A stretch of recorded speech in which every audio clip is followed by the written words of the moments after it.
Bonjour à toutes et à toutes.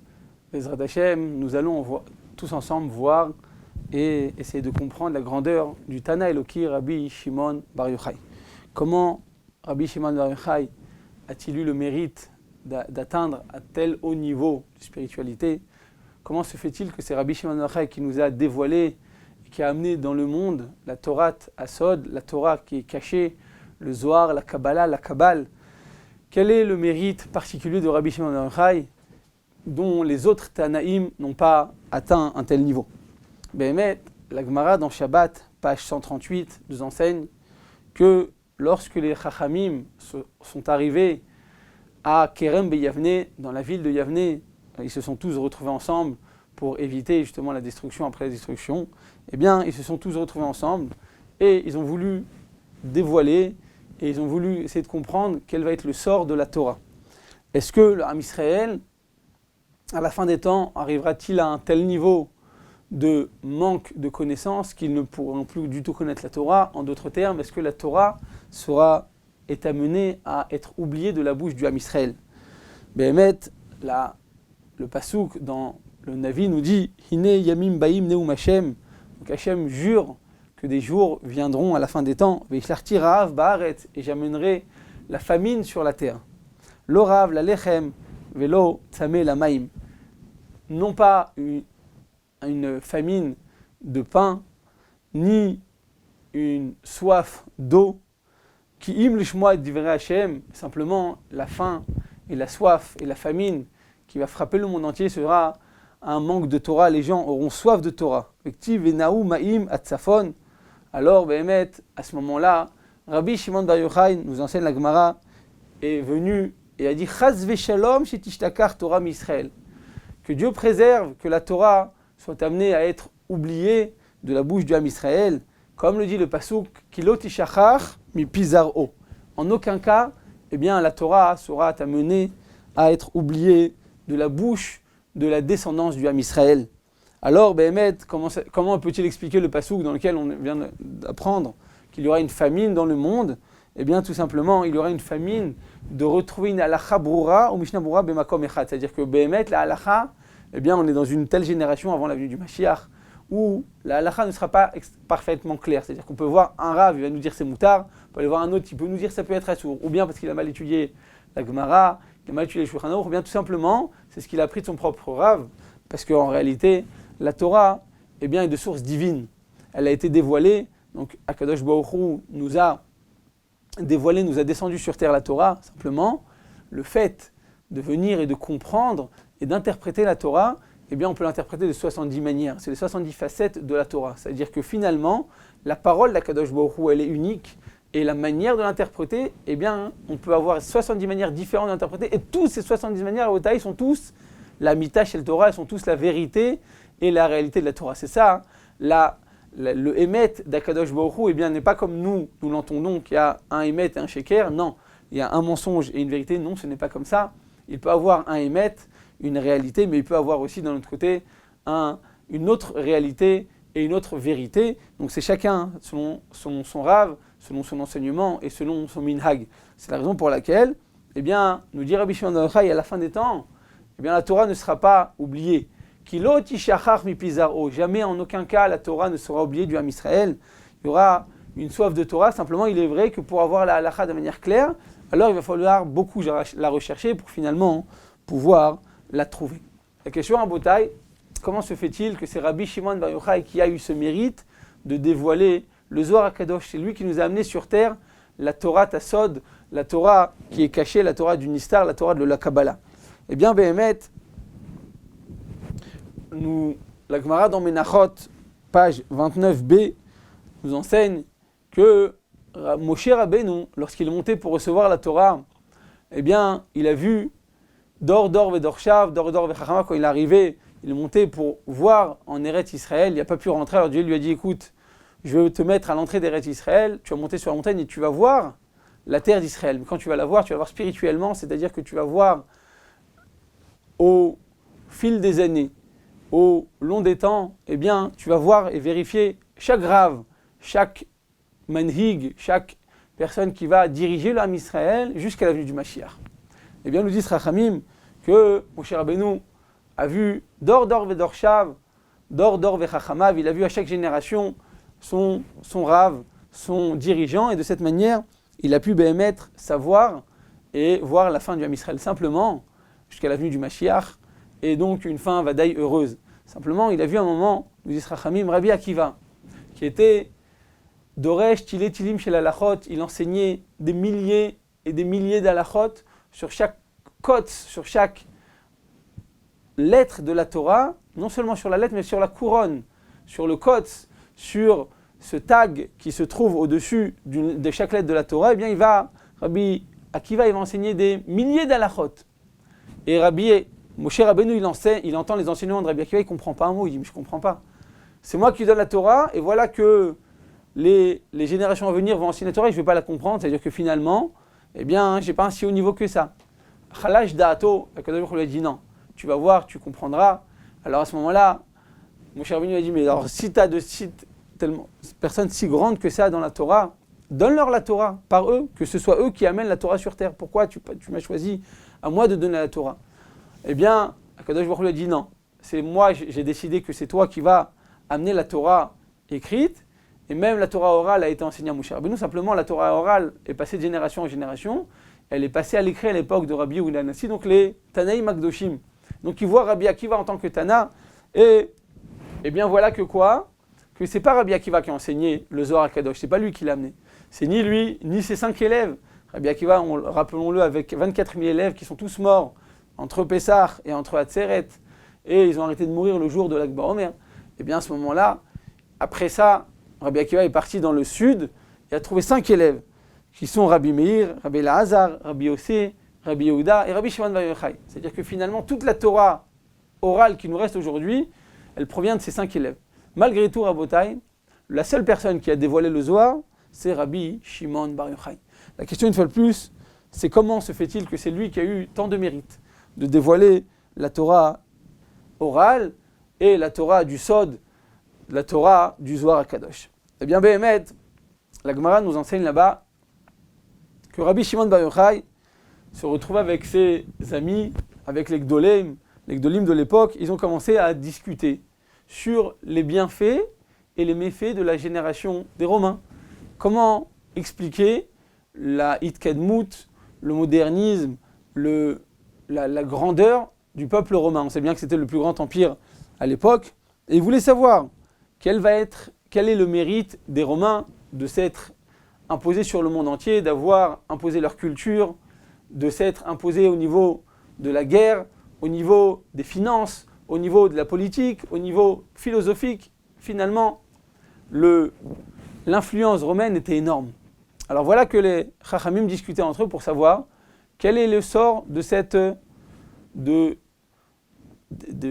peuple extraordinaire, a priori, qui a tellement d'influence sur le monde. Eh bien, ont-ils un mérite ? Par exemple, ils font des routes, ils font des bains publics, ils font des puits, ils font des choses tellement belles qui vont a priori permettre aux gens d'étudier la Torah, aux Juifs d'étudier la Torah. Donc 3 Chachamim se trouvaient ensemble. L'un disait combien leurs actes sont extraordinaires, les retombées de l'esprit et de l'époque romaine sont tellement grandes que Béhémet, on peut tous en profiter. Donc ils vont agir de manière positive, bravo, et commencer à louer la culture romaine. Le deuxième Tana disait non, il se taisait. Et Rabbi Shimon disait Mapitom, il était mégané, il se levait, il disait c'est pas vrai. Ce qu'ils font les Romains, tout ce qu'ils font, même si finalement de manière indirecte, ça nous permet à nous d'étudier la Torah, ça nous permet à nous d'utiliser leurs ponts, leurs routes, toute leur infrastructure pour pouvoir finalement, de manière indirecte, étudier la Torah, ils ne le font pas pour nous, ils le font pour eux, pour leur propre plaisir, pour les plaisirs du corps, pour leurs plaisirs financiers, pour les plaisirs de toutes leurs ta'avot et toutes leurs pulsions. Donc voilà, Rabbi Shimon Bar Yochai, il va accuser et il va s'élever contre la culture romaine en disant que tout ce qu'ils font, c'est juste pour leur propre plaisir et qu'ils n'ont donc aucun mérite dans le développement de la Torah. Même si, de manière indirecte, tout ce développement va permettre à la Torah de continuer à perdurer en utilisant justement toute cette Hitkadmut et tout ce modernisme, malgré tout, Rabbi Shimon Bar Yochai s'est élevé contre les actes des Romains et il a commencé à les ganot otam et à dénoncer leur acte, ils font tout ça seulement pour leur propre plaisir et en aucun cas pour la Torah. Donc ils n'ont aucun mérite dans l'étude de la Torah du Ham Israël, même si le Ham Israël utilise de manière indirecte toute cette infrastructure pour pouvoir étudier la Torah. Et à ce moment-là, il y avait un juif qui a entendu cette discussion entre les trois Chachamim, qui s'appelait Yehuda ben Gerim. Yehuda, le fils des prosélytes, et il a répété ça, de manière peut-être sans vouloir tout simplement accuser le Rabbi Shimon Bar Yochai. Il a répété ça à sa femme, qui a répété ça à ses amis, et c'est arrivé dans les oreilles de l'empereur romain, qui a dit comment se fait-il que Rabbi Shimon Bar Yochai ose parler contre l'empereur romain. Et donc, ils ont recherché la tête de Rabbi Shimon Bar Yochai, ils l'ont mis à mort.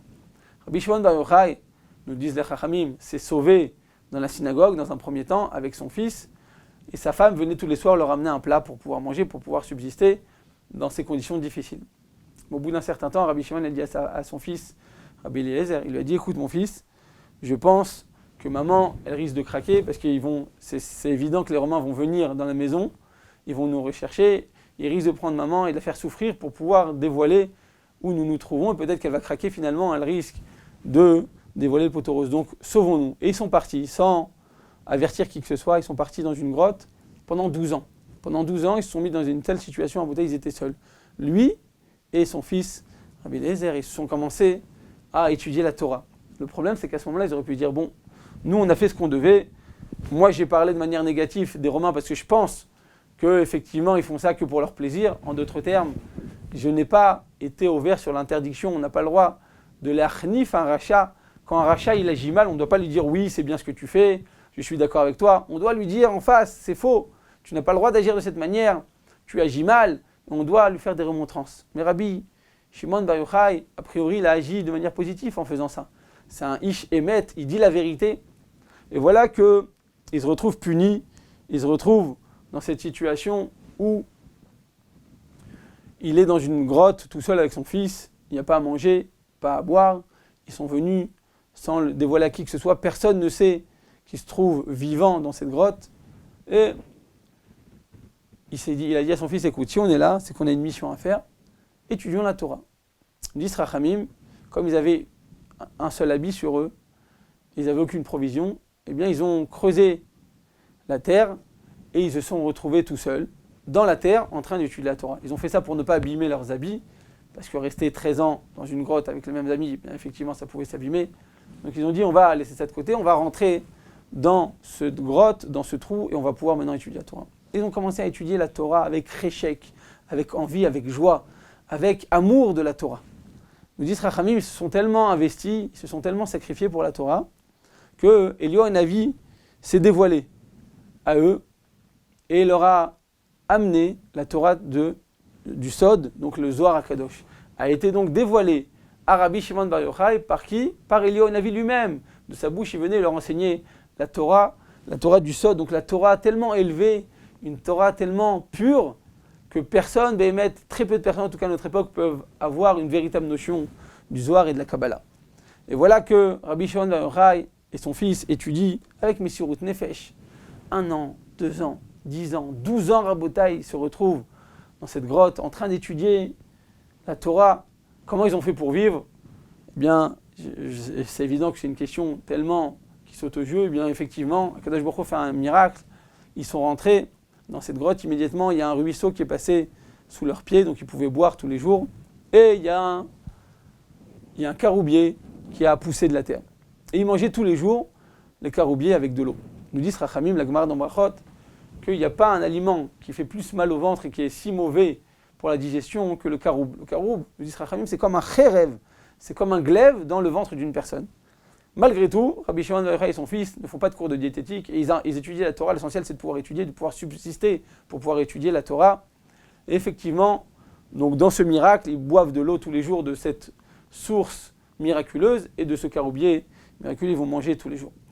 Et voilà donc au bout de 12 ans, eh bien, Eliyahu Hanavi vient, il dit, qui va dévoiler à mes enfants, Rabbi Shimon Bar Yochai et son fils Rabbi Elazar, qui va leur dévoiler que l'empereur est mort et la loi romaine était telle que lorsque l'empereur qui avait décrété certains décrets mourait, eh bien tous les décrets s'annulaient. Donc il voulait dévoiler à Rabbi Shimon Bar Yochai qu'il pouvait maintenant sortir grâce à la mort de l'empereur. Et à ce moment-là, eh bien, il y a un oiseau qui a dit « Moi, je vais lui annoncer ». Mais cet oiseau, c'était qui? C'était un orève. Un orève, c'est-à-dire un corbeau. Quand Rabbi Shimon Bar Yochai a entendu ça, il a dit « Non, c'est pas possible. Sûrement, il y a un mensonge, les corbeaux, comme à l'époque de Noach. Il refusait de dire le émet, il refusait de s'éloigner. Il a dit « Non, ils disent un mensonge, je ne l'écoute pas ». Le lendemain, eh bien, c'est une colombe qui a annoncé, qui a dit « Rabbi Shimon Bar Yochai, tu peux sortir, l'empereur est mort ». Et ils sont sortis, et nous disent Rachamim, qu'en sortant de la grotte, ils ont vu un juif qui marchait, et qui labourait, qui moissonnait, qui récoltait. Ils ont regardé, ils ont dit, c'est pas possible. Ils vont laisser un monde de Torah, l'étude de la Torah, les mitzvot, la raison pour laquelle l'homme est venu sur terre, ils vont laisser ça, ils vont commencer à travailler. Pourquoi nous sommes des machines à travail? C'est pas pour ça qu'on est venu sur terre. Et partout où ils mettaient leurs yeux, regardaient, eh bien ça brûlait. C'est-à-dire que finalement, ils détruisaient le monde. À ce moment-là, il y a une voix céleste qui est sortie qui a dit « La chivet olami batem, vous êtes venus sur terre pour détruire mon monde, retournez vite dans la grotte ». Et à ce moment-là, ils sont retournés une année supplémentaire, et au bout d'1 an, à nouveau ils sont ressortis, et là, effectivement, plus rien ne brûlait. Ils disent Rachamim que des fois, il y a des gens qui étudient la Torah, ils découvrent la Torah, ils ont tellement d'entrain, et de volonté et d'amour de la Torah, que des fois ils oublient l'amour du prochain. C'est pas ça ce qu'Akadosh Baruch Hu attend de nous. La Torah d'un homme doit être, il est vrai, avec un investissement, avec un zèle tel qu'on doit voir que Akadosh Baruch Hu, mais ne jamais oublier que le prochain, il faut aussi partir d'Akadosh Baruch Hu. Même dans le prochain, même chez les Zoulat, même dans notre entourage, bien chez tout un chacun, il y a un chelek oloka mimal, il y a une partie divine en lui. Donc si tu étudies la Torah, si tu pries, si tu fais des mitzvot, sans prendre en considération les demandes et des besoins de ton prochain, c'est-à-dire en étant mézalzel, en ne recherchant pas le bien du prochain, bien tu n'as pas compris le véritable but de la Torah. C'est pour ça que, en sortant de la grotte, c'est vrai qu'ils avaient un amour de la Torah énorme, mais ils oubliaient de prendre en considération que les autres êtres humains, les autres juifs, eh bien aussi, il faut les considérer, même s'ils n'ont pas tous le mérite d'étudier la Torah, il faut les voir avec un œil longanime, avec amour, avec miséricorde, essayer de les aider, de venir et de leur donner, comme dit Rabbi Moshe Feinstein, un des plus grands posécadors aux États-Unis. Il me disait de la même manière qu'une personne doit donner 1/10 de son salaire, et ça fait partie du chesed, du devoir de la miséricorde de tout un chacun, eh bien, un Talmid Racham doit aussi donner 1/10 de son temps pour le prochain. Pourquoi? Parce que tout simplement, Dieu t'a donné le mérite de connaître la Torah, alors il faut la transmettre aux autres. Ne la garde pas pour toi-même, la Torah, c'est égoïste de voir cette manière, tu dois prendre la Torah et la donner aux autres. Combien de temps par jour? Toute la journée. Si tu donnes toute la journée, tu n'auras plus rien à donner. Parce que la Torah, il faut falloir s'investir, il faut se sacrifier pour la Torah. Donc prends 10% de ton temps, nous dit Rabbi Moshe Feinstein, et ces 10%, tu les transmettras aux autres. Pendant ces 10% de ton temps, le maaser de ton zman. Donc voilà, Rabotai, que le but de la Torah, c'est de la transmettre, c'est d'être bon envers notre prochain. Donc ils ont eu besoin de retourner 1 an dans la grotte, dans cette école de l'amour du prochain, pour pouvoir revenir et regarder finalement le Ham Israël et les autres êtres humains avec amour, avec miséricorde. Et c'est pas parce qu'il n'étudie pas la Torah qu'il faut le regarder avec un œil dur, méchant et intransigeant. Et effectivement, au bout de 13 ans, ils sortent de la grotte, donc 1 année supplémentaire. Et là, eh bien, ils voient un juif avec 2 hadassim, 2 branches endorifiantes. Et qu'est-ce que tu fais avec ça? Il dit, je prends ça pour Shabbat. Je vais faire la bracha boré atse besamim pendant Shabbat, parce qu'à ce moment-là, on a une neshama supplémentaire, il faut lui donner, la faire profiter. Le plus grand profit de l'âme, c'est pas de manger, c'est pas des plaisirs qu'on peut voir par ses yeux, mais c'est ce qu'on sent. Parce que finalement, l'odorat, c'est le plus grand, c'est le côté le plus rouhani, le plus spirituel, et c'est le plus grand profit que seule la neshama pourra aussi profiter. Tout ce qu'on a dans ce monde, la neshama n'en profite pas. Le seul profit, on va dire, qui est matériel, mais qui a un côté plus spirituel, eh bien, c'est l'odorat. Et donc, je prends ces 2 branches pour pouvoir les varer pendant Shabbat, Boré Atse Besamim, un pour Zachor et un pour Shamor. Il est écrit dans la Torah, Zachor Veshamor ta Shabbat, Zachor Veshamor Vediborecha Neemru. Donc il faut fêter le Shabbat. Donc on a 2 lumières quand on allume les bougies de Shabbat. Et quand on sent aussi, il est bon d'avoir 2 roseaux ou bien 2 branches endorifiantes pour pouvoir tout simplement faire la bénédiction dessus. Donc à ce moment-là, ils ont compris que finalement, ce monde-ci, on pouvait l'utiliser pour faire la volonté d'Hachem. Et à ce moment-là, eh bien, ils l'ont regardé d'une manière positive. Et c'est de cette manière qu'ils sont revenus dans le monde-ci. Donc nous disent Rachamim Rabotai, Rabbi Shimon Bar Yochai, quel a été son mérite? C'est tout simplement, il s'est retrouvé dans une situation de désespoir. Une situation dans laquelle il aurait pu perdre tout espoir en disant c'est fini. Moi, j'ai fait ce que je devais en parlant négativement des actes des Romains. Et au lieu d'être récompensé, je suis puni, je me retrouve maintenant dans une grotte pendant 12 ans, pendant 13 ans, en attendant que l'empereur meure. C'est pas possible, c'est pas juste. Comment ça se fait? C'est pas possible. Il aurait pu avoir énormément de ta'anot contre Akadosh Baruch Hu. Très souvent, malheureusement, une personne, quand elle a des épreuves, eh bien, elle peut prendre ses épreuves et s'élever en disant mais c'est pas normal, pourquoi ça m'arrive et je suis pas d'accord. Et Chas de Shalom, au lieu de renforcer sa émouna, il peut tomber dans sa émouna. Donc Rabbi Shimon Bar Yochai, au lieu de dire ça, il a dit non. Maintenant, je se retrouve dans la grotte, je suis tout seul avec mon fils, qu'est-ce que je peux faire d'autre? Et j'ai pas besoin de m'occuper d'aucune contingence matérielle, de m'occuper d'aucun souci matériel. Je peux maintenant venir étudier la Torah. Je vais profiter de cette situation dans laquelle je suis dans l'obscurité, je suis dans une grotte, je suis dans une situation, on va dire, matérielle difficile. Et au lieu de désespérer, au lieu de tomber dans le désespoir, dans l'obscurité la plus totale, l'obscurité spirituelle et morale, j'entends, la plus totale, eh bien je vais essayer de m'élever. Je vais essayer de profiter de cette situation pour approcher d'Akadosh Baruch Hu. Et c'est ce qu'il a fait Rabbi Shimon. Il s'est dit non, maintenant que je suis dans cette situation, je vais me renforcer, je vais étudier, je vais me réjouir et je vais me profiter de cette situation, même si a priori, à première vue, cette situation est totalement noire, elle est totalement négative. Non, je vais essayer de profiter de cette situation au maximum pour continuer à servir Akadosh Baruch Hu, à me renforcer dans ma émouna, à renforcer mon kécher et ma relation avec Hachem, et sans jamais désespérer.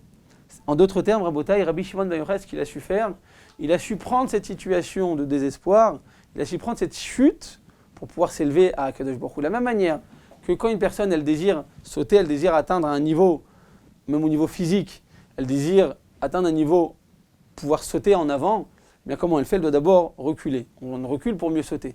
Eh bien c'est la même chose. Quand on a un tremplin, eh bien d'abord on descend et après, de ce tremplin, on va pouvoir monter. C'est la même chose. Rabbi Shimon Bar Yochai s'est dit, voilà, je suis dans une situation difficile, dans une situation d'épreuve. Au lieu de désespérer, je vais utiliser cette situation pour m'approcher encore plus d'Akadosh Baruch Hu. C'est-à-dire que dans l'obscurité, je recherche la lumière. Dans l'obscurité, je recherche la présence d'Akadosh Baruch Hu. Dans l'obscurité, je vais rechercher le moyen de me rapprocher d'Akadosh Baruch Hu encore plus que dans une situation normale. Très souvent, on est dans la vie, on est dans une situation de tous les jours, on se dit, oui, mais moi, si j'étais plus riche, si j'avais une meilleure santé, si j'avais une meilleure femme, si j'avais une meilleure maison, si j'avais une meilleure voiture. On cherche toutes sortes de situations, et si. On n'arrive pas toujours à voir la réalité telle qu'on la vit, on n'arrive pas toujours à profiter de la situation actuelle, on n'arrive pas toujours à accepter la situation que Dieu nous a donnée, et on se dit, si j'avais une meilleure situation, si j'étais dans des conditions optimales, alors j'aurais pu servir Hachem de manière positive. J'aurais pu aimer mon prochain avec plus d'investissement. J'aurais pu aimer ma femme, mes enfants, j'aurais pu faire des efforts sur moi parce que j'aurais eu des situations et un contexte plus positif. Mais très souvent, l'homme, lui-même se remet en question, il remet les autres en question. Ça, c'est l'erreur de l'humanité entière. Mais Rabbi Shimon Bar Yochai, il n'est pas tombé dans cette erreur. Il s'est dit non, je suis de cette situation, je vais utiliser cette situation, je vais utiliser cette chute pour pouvoir m'approcher d'Akadosh Baruch Hu. C'est-à-dire que finalement, c'est vrai que a priori, je pourrais me plaindre, mais je ne vais pas me plaindre. Je vais essayer de m'approcher d'Akadosh Baruch Hu. Je vais utiliser cette chute comme un tremplin pour m'élever devant Hachem. Donc revenons à la question du départ. Comment ça se fait que c'est Rabbi Shimon Bar Yochai qui a eu le mérite unique de dévoiler le Zohar, d'amener le Zohar à Kadosh sur terre, tout simplement parce qu'il a été dans une situation matérielle, une situation morale tellement difficile qu'il aurait pu tomber très bas, il aurait pu s'écraser totalement. Il s'est dit non, je vais me rapprocher d'Akadosh Baruch Hu. Je vais maintenant de ce tremplin, de cette chute, je vais m'élever encore plus. Je vais reculer pour mieux sauter. Et c'était le message de Rabbi Shimon Bar Yochai. C'est pour ça que c'est lui-même qui est venu et qui a eu le mérite de dévoiler la Torah. Comme nous dit le pasuk, Natatali nes leitnoses. Toi, Hachem, tu m'as donné un nes, un isayon, une expérience, ou je dirais même plus, une épreuve. Mais cette épreuve, donc au lieu de m'écraser, de tomber par terre et de chuter, eh bien, j'ai utilisé cette épreuve pour leitnoses, pour m'élever. Donc, Natatali nes leitnoses. Tu m'as donné un isayon, tu m'as donné une épreuve, une situation difficile, mais je l'ai utilisé comme étant un tremplin et une ascension vers toi, Kadosh Baruch Hu. Béhémet, la Gemara nous dit que le beau-père de Rabbi Shimon Bar Yochai, lorsqu'il est sorti de la grotte, a reçu son beau-fils. Et Rabbi Shimon Bar Yochai, bien entendu, il était dans la terre, il était enfoui dans la terre pendant 13 ans, donc on a dit pour ne pas abîmer ses habits. Et donc tout son corps était rempli de pustules, il était rempli de toutes sortes de problèmes sur la peau, bien entendu, dans la chair et dans toute sa situation corporelle. Et donc il est parti dans les bains publics. Et Rabbi Pinchas Ben Yair, donc son beau-père, lui a dit, a vu ça, il a vu son corps, a vu les marques qu'il avait sur toute sa chair. Il a dit, Oili shiraiti ota bekach. Malheur à moi que je t'ai vu dans cette situation. Et il pleurait. Nous disent Rachamim que les pleurs, eh bien, étaient un peu acides et ils faisaient mal à Rabbi Shimon. Rabbi Shimon souffrait des pleurs de Rabbi Pinchas Ben Yair. Donc Rabbi Pinchas Ben Yair, le beau-père, a de la peine de voir son gendre qui a tellement souffert avec un corps si mutilé. Et Rabbi Shimon Bar Yochai lui a répondu, Ashrecha shiraita oti bekach. Heureux sois-tu de m'avoir vu dans cette situation. Pourquoi ? Parce que si tu m'avais pas vu dans cette situation physique si difficile, alors jamais je n'aurais pu dévoiler le Zohar. Jamais je n'aurais pu venir et transmettre la Torah du Zohar, la Torah Tassod, au monde entier. Donc il lui a répondu, Ashrecha shiraita oti bekach, shiraitani bekach. Donc heureux sois-tu de m'avoir vu dans cette situation. Et bien, c'est ça le Yesod, le fondement de Rabbi Shimon Bar Yochai, c'est qu'au lieu de tomber dans le désespoir, dans la déprime et dans la marash rora, eh bien, il s'est dit non, je vais utiliser cette situation, je vais m'approcher d'Hachem.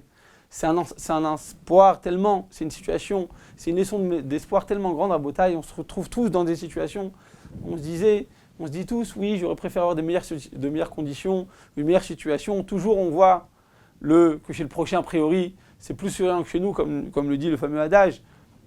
L'herbe est toujours plus verte chez notre voisin, mais c'est faux. En réalité, le trésor, à Botaï, il est en nous. Le bonheur est en tout à chacun, il est enfoui en nous. Si une personne décide, quelles que soient les contingences, quelles que soient les difficultés, quelle que soit la situation matérielle, eh bien, elle décide d'être heureuse et d'utiliser ce moment pour essayer de le vivre avec toute son intensité. Elle va essayer de mordre la vie à pleines dents, quelles que soient les difficultés de la vie. Alors cet homme, Béhémet, va voir le bonheur dans ce monde-ci. Il va vivre un Gan Eden dans ce monde-ci, même si a priori, on va pleurer, on va dire, mais pourquoi, regarde dans quelle situation tu vis, comme Rabbi Pinchas Ben Yair qui pleurait pour son beau-fils. Mais qu'est-ce qu'il lui a répondu, Rabbi Shimon Yochai? Il était tellement heureux d'avoir atteint un niveau spirituel tellement grand, il lui a dit, Ashrecha shiraita oti bekach. Heureux sois-tu tu m'as vu dans cette telle situation. C'est comme ça qu'on peut comprendre, dans le piout, dans la chanson de Rabbi Shimon Bar Yochai, Moshav Tov Yashavta, tu étais assis dans un endroit très positif, très bon. Yom Nasta, le jour où tu t'es sauvé. Yom Asher Barachta, lorsque tu es parti. Bim Arat Surim Shamata Shamkanita Hadarecha Behemet. C'est là-bas que tu as acquis dans cette situation, dans cette grotte, dans cette situation matérielle si difficile. C'est là-bas que tu as pu faire l'acquisition de ton Hodecha, de ta splendeur, et de Hadarecha, de ta beauté spirituelle. En d'autres termes, c'est grâce au fait que Rabbi Shimon Bar Yochai s'est retrouvé dans une situation tellement difficile et qu'il a vécu cette épreuve de manière tellement positive qu'il a pu atteindre un niveau tellement grand. Mais Béhémet, en quoi ceci nous concerne? Quel est le message de Rabbi Shimon Bar Yochai? J'ai dit qu'il retentissait jusqu'à aujourd'hui. Eh bien tout simplement, nous nous trouvons dans la période qui précède la venue du Mashiach. Dor igveta demshicha. Notre situation à Botaï, notre situation matérielle, notre situation spirituelle est tellement précaire, il y a tellement de Yetzer Hara, il y a tellement d'épreuves à notre époque. Eh bien, dans cette dor de Igveta Demshicha, c'est quoi le Igveta Demshicha? Chachamim ont donné cette description de la venue du Mashiach comme étant le talon de la venue du Mashiach. Ça veut dire quoi? C'est-à-dire que tout simplement, la tête, le corps, les bras, les jambes ont déjà été fondés, ont déjà été formés par nos aïeuls, par nos chachamim antécédents qui étaient avant nous. Ils ont fait un travail tellement extraordinaire que tout est prêt. C'est-à-dire que finalement, le corps spirituel est déjà parfaitement prêt. La seule chose qui nous reste, c'est quoi? C'est les talons. Les talons, eh bien, a priori, c'est l'endroit le plus bas du corps, mais c'est ce qui va permettre au corps de tenir. Qu'est-ce qui va permettre au corps de tenir debout? Eh bien, tout simplement, c'est les talons. C'est-à-dire que finalement, c'est vrai que les talons, ils sont tout en bas dans le corps spirituel, dans le corps d'un être humain aussi, mais aussi dans le corps spirituel qui va donc représenter le peuple Israël dans son entité, mais tout en étant aussi bas, c'est aussi ce qui fait tenir tout le corps. Eh bien, tout simplement, c'est Dor Igveta Dimshicha, il y aura tellement d'épreuves, il y aura tellement de questions de Emouna, on voit des épreuves, on voit des catastrophes autour de nous, on voit des tzadikim qui partent, on voit des gens tellement extraordinaires qui sont morts. Malheureusement, cette année, on a eu beaucoup d'épreuves dans l'âme Israël, que ce soit en France, que ce soit en Israël, que ce soit dans le monde entier. Alors, on a des questions, on dit mais comment c'est possible? Et pourquoi on vit de manière si difficile? Pourquoi l'âme Israël est toujours recherchée, est toujours à la risée des autres peuples et tout le monde nous en veut? Comment c'est possible d'expliquer cette situation? Eh bien, tout simplement, toutes ces épreuves rabotailles, c'est juste un moyen pour s'approcher d'Akadosh Baruch Hu. Si on utilise ces épreuves, que ce soit au niveau du peuple Israël, qu'au niveau personnel de tout à chacun, si on utilise cette épreuve pour s'approcher d'Hachem, pour dire voilà, c'est vrai que la situation n'est pas optimale, mais je veux, dans cette situation, c'est Akadosh Baruch Hu qui l'a désiré finalement cette situation, bien je vais utiliser tous les moyens, je vais les mettre en œuvre pour pouvoir m'approcher d'Hachem. Alors dans cet ordre de Igveta Demshicha, on va pouvoir s'approcher d'Hachem. Dans cette génération de difficultés, d'épreuves, que ce soit spirituelles ou matérielles, eh bien on va utiliser cette situation d'obscurité spirituelle ou matérielle pour s'approcher d'Hachem. C'est ça le message de Rabbi Shimon Bar Yochai. Il disait, son enseignement est tellement important, il retentit jusqu'à aujourd'hui en nous disant, écoute, c'est vrai que tu es dans une situation qui n'est pas optimale, qui n'est pas celle qu'on aurait peut-être désiré, rêvé, mais utilise cette situation actuelle. Accepte-la et essaye de faire un tremplin pour t'approcher vers Akadosh Baruch Hu. Asbehemet, le Chachamim nous enseigne quelque chose d'extraordinaire, que on voulait savoir, est-ce que, on a posé la question au début, est-ce que Rabbi Shimon Bar Yochai, il discute, il n'est pas d'accord avec les Chachamim. Certains Chachamim disent que la Torah sera amenée à être oubliée du Ham Israël. Et Rabbi Shimon Bar Yochai dit Chaz v'shalom chez Tishtakar mipizaro. Chaz v'shalom de dire que la Torah sera amenée à être oubliée du Ham Israël. En aucun cas, elle sera oubliée du Ham Israël. Kilo Tishtakar mipizaro. Rabbi Shimon Bar Yochai donc va imposer sa déa, son avis, son opinion en disant en aucun cas il est possible de dire que la Torah sera oubliée du Ham Israël. Alors quoi, Béhémet? Qu'est-ce qu'il faudra faire?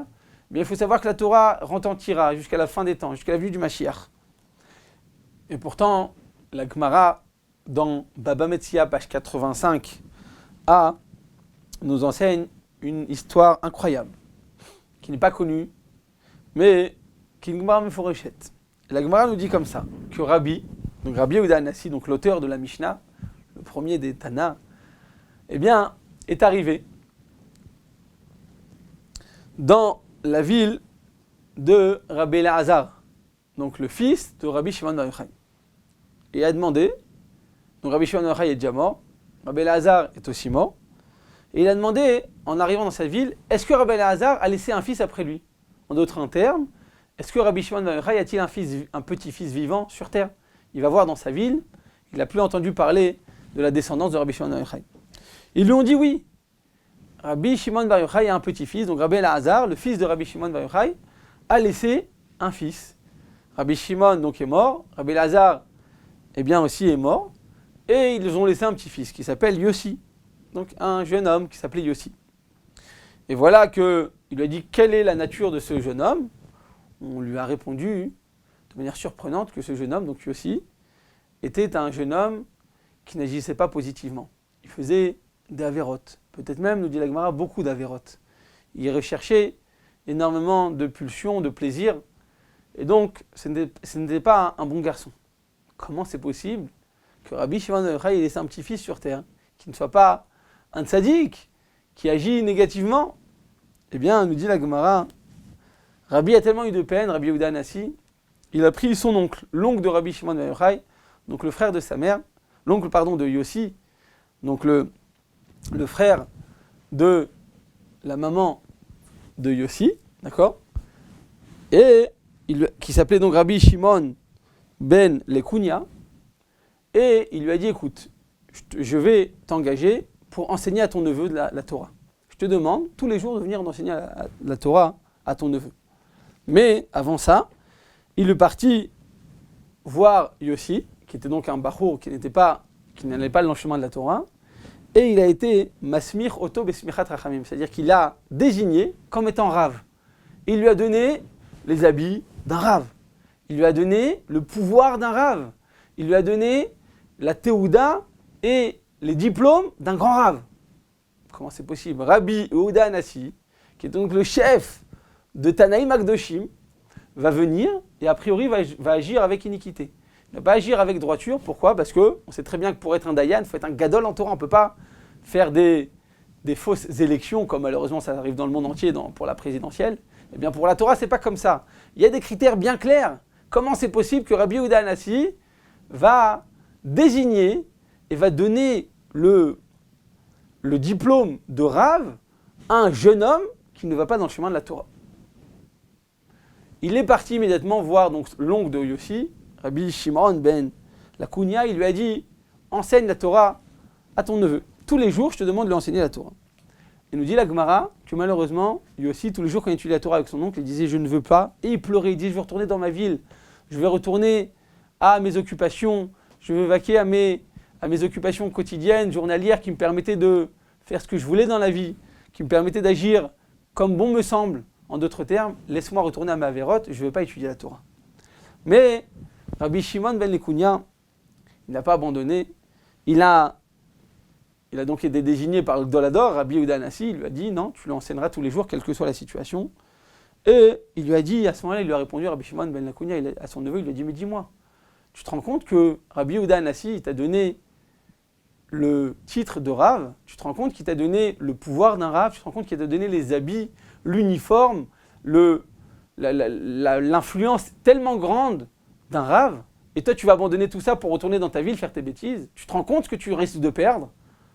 À ce moment-là, Yossi, donc ce jeune homme, a fait un calcul, il dit c'est vrai, je risque de perdre tout un monde pour quelques plaisirs qui sont tellement des plaisirs passagers, faux, mensongers.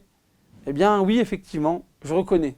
Je jure, nous dit la Gemara, que Yossi a juré de ne plus retourner dans sa ville pour pouvoir faire ses avérotes. Je jure de ne plus retourner là-bas.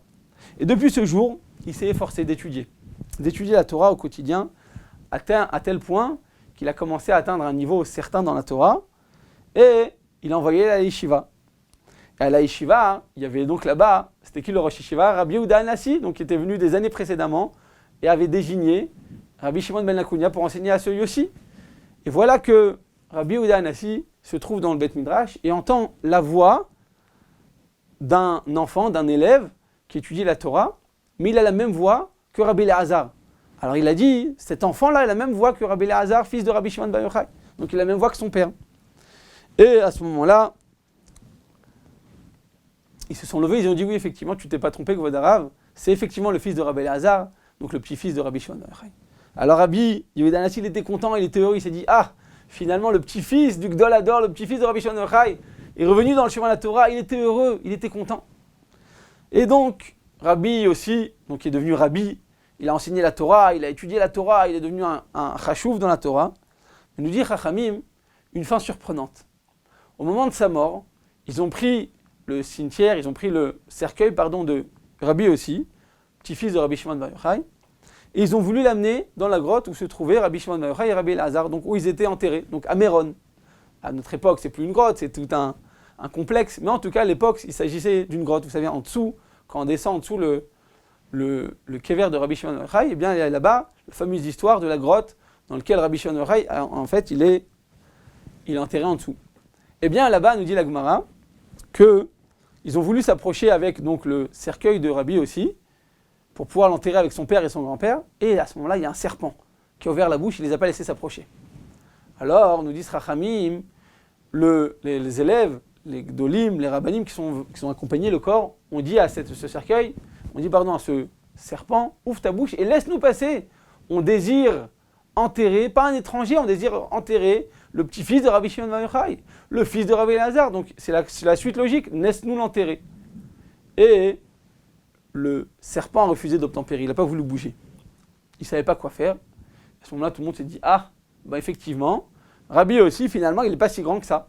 Il n'a pas atteint le niveau de Rabbi aussi, de Rabbi Elazar, de son père. Il n'a pas atteint le niveau de son grand-père, Rabbi Shimon ben Yochai. Donc tout le monde a commencé à parler. Il y a toujours des mauvaises langues, malheureusement, dans le peuple. Et ils ont commencé à dire, oui, effectivement, il n'est pas si tzaddik que ça. La preuve, c'est que ce serpent ne le laisse pas passer. En d'autres termes, dans les cieux, on n'est pas d'accord de l'enterrer avec son père et son grand-père, il n'a pas le même niveau. À ce moment-là, pour réfuter ces propos, eh bien, il y a une voix céleste qui a retenti et qui a commencé à dire « L'homme péné chez Gadol misé ». Ne croyez pas que Rabbi Shimon Bar Yochai, que Rabbi Elazar, le fils de Rabbi Shimon Bar Yochai, eh bien, ont un niveau supérieur à Rabbi Yossi, à leur petit-fils. Ne croyez pas, c'est une erreur. Behemet Rabbi Yossi a atteint un niveau de Torah, de Tzidkut, de Kedusha, de Yirat Shamayim aussi élevé que leur père et leur grand-père. Simplement, pourquoi il ne peut pas rentrer dans il ne peut pas être enterré avec eux? Et là, chez Zaya Betsar Mehara, Vezeloaya Betsar Mehara. Rabbi Shimon Bar Yochai et Rabbi Elazar, son fils, eh bien, ont souffert dans la grotte pendant 13 ans.